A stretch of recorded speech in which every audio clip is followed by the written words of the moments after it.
और ये मेरा अनुभव है और ये मैंने किया हुआ है। मैं कोई फेक वीडियो बना के आपको ये नहीं बता रहा हूँ, लेकिन ये आपको सामने दिख रहा है, ये कितना अच्छा देखिए। दोस्तों नमस्कार, कॉस्मिक फार्मिंग यूट्यूब चैनल में आपका स्वागत है। दोस्तों आप मेरे पास में ये खेत देख रहे हैं, देखिए ये फसल देख रहे हैं, बहुत शानदार यहाँ पर खड़ी है। और दोस्तों इसमें सबसे बड़ी हैरानी की बात ये है कि मैंने इसमें किसी भी तरीके का कोई भी खाद इसमें इस्तेमाल नहीं किया है। वैसे तो मैंने शॉर्ट वीडियो में देसी खाद का एक वीडियो बना के डाला था कि देसी खाद की जगह पर किसी भी प्रकार का कोई खाद नहीं डाला, वहाँ पर फसल कैसी हो रही है, लेकिन देसी खाद का भी इस्तेमाल इसमें मैंने नहीं किया है। फिर भी इसके बाद देखिए बावजूद इसके, और ना ही मैंने इसमें कोई भी निड़ाई गुड़ाई कुछ भी नहीं करवाया। इसमें देखिए अभी भी कोई खरपतवार कुछ दिख रहा है, ज़्यादा खरपतवार नहीं है। और फसल भी कितनी शानदार लहलहा रही है खेत में, आप देख पा रहे हैं। और इसका मेन कारण मैं बताना चाहता हूँ दोस्तों, ये जो खेत पहले क्या हुआ था, मेरा बंजर हो चुका था। और जो हम जैसे खाद डालते हैं, यूरिया फर्टिलाइज़र वगैरह, ये डीएपी वगैरह, पोटाश वगैरह, सब कुछ जो खाद डालते हैं, उससे क्या होता है हमारी ज़मीन बंजर होने लगती है धीरे धीरे।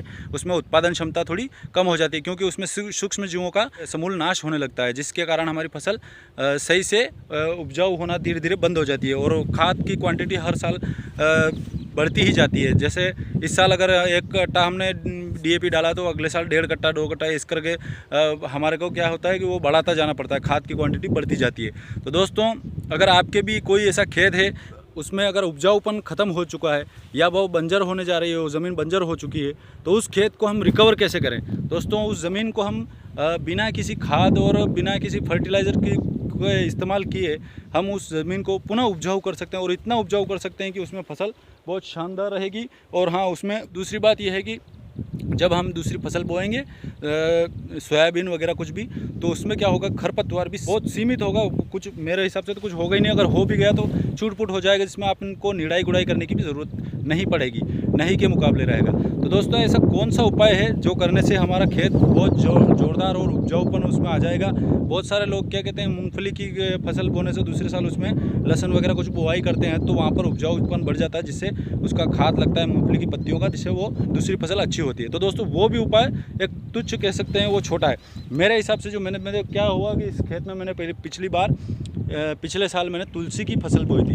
दोस्तों तुलसी की फसल बोई थी, उसमें उत्पादन भी अच्छा हुआ था। 2 फसल की रिकवरी मैंने एक साल में, एक फसल में, तुलसी की फसल में कर लिया था, क्योंकि सर्दी और बरसात की 2 फसल होती है। लेकिन मैंने बरसात में जो तुलसी की फसल बोई थी, बरसात और सर्दी में आई थी, तो यानी कि 2 फसल की 1 फसल होती है, वो 6 महीने की फसल होती है। तो उसी एक फसल में मेरे को रिकवरी हो गई थी दोनों फसलों की। दोस्तों तुलसी की फसल का क्या हुआ कि इसमें मैंने जो तुलसी की फसल बोई थी, तो तुलसी की फसल के कारण वहाँ पर जो ये खेत की इतनी पॉजिटिविटी बढ़ी है, इतना अच्छा इसका ये पनवा लगी है, जैसे खाद लगा है उस तुलसी की फसल के उन पत्तियों का, कि ये देख पा रहे हैं। अब अभी मेरे जो अब इस साल मैंने सोयाबीन बोई है, तो सोयाबीन की जो यहाँ पर क्या होता था, पहले मेरे सोयाबीन बिल्कुल भी अच्छी तरीके से नहीं हो पाती थी, यहाँ पर उत्पादन भी नहीं होता था और पौधे चलते भी नहीं थे। तो दोस्तों आज जो है सोयाबीन इतनी शानदार इस खेत में खड़ी है, और ना तो इसमें मैंने अभी यूरिया डाला है, ना कोई डीएपी वगैरह पोटाश कुछ भी खाद नहीं डाला है। दोस्तों आपको हैरानी होगी ज़रूर, लेकिन ये वास्तविकता है। और अगर आप चाहते हैं कि आपका खेत उत्पादक क्षमता आपकी खेत की बढ़े, तो केवल एक साल आप ऐसा कीजिए कि तुलसी की फसल आप अगर बुआई करते हैं बरसात में, और दूसरे साल अगर आप रिज़ल्ट देखेंगे तो आपको रिज़ल्ट हैरान कर देगा, आपकी फसल बहुत शानदार होगी। और ये मेरा अनुभव है और ये मैंने किया हुआ है। मैं कोई फेक वीडियो बना के आपको ये नहीं बता रहा हूँ, लेकिन ये आपको सामने दिख रहा है, ये कितना अच्छा देखिए फसल का देख पा रहे हैं आप।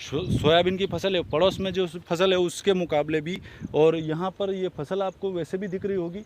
ये मैं खड़ा हूँ, देखिए कम से कम ये इतनी, देखिए ये इसका पौधा जो है घुटने से ऊपर तक का इसका पौधा आ रहा है। तो शानदार ये फसल आज इस बार हुई है, और इसका कारण यही है कि पिछले साल जो है तुलसी की फसल जो बोई थी, उसके कारण यहाँ पर इसका उत्पादन क्षमता इसकी खेत की इतनी शानदार बढ़ गई, उपजाऊपन इसका इतना शानदार बढ़ गया है कि फसल बहुत शानदार चल रही है। तो दोस्तों वीडियो कैसा लगा ये कमेंट में हमें बताइएगा, और अगर आपके पास अगर कोई सुझाव है तो हमें बताइएगा कमेंट में। और वीडियो अच्छा लगे तो लाइक करिएगा और अपने दोस्तों के साथ अवश्य शेयर करिएगा। तो दोस्तों मिलते हैं अगले वीडियो में, तब तक के लिए नमस्कार, धन्यवाद।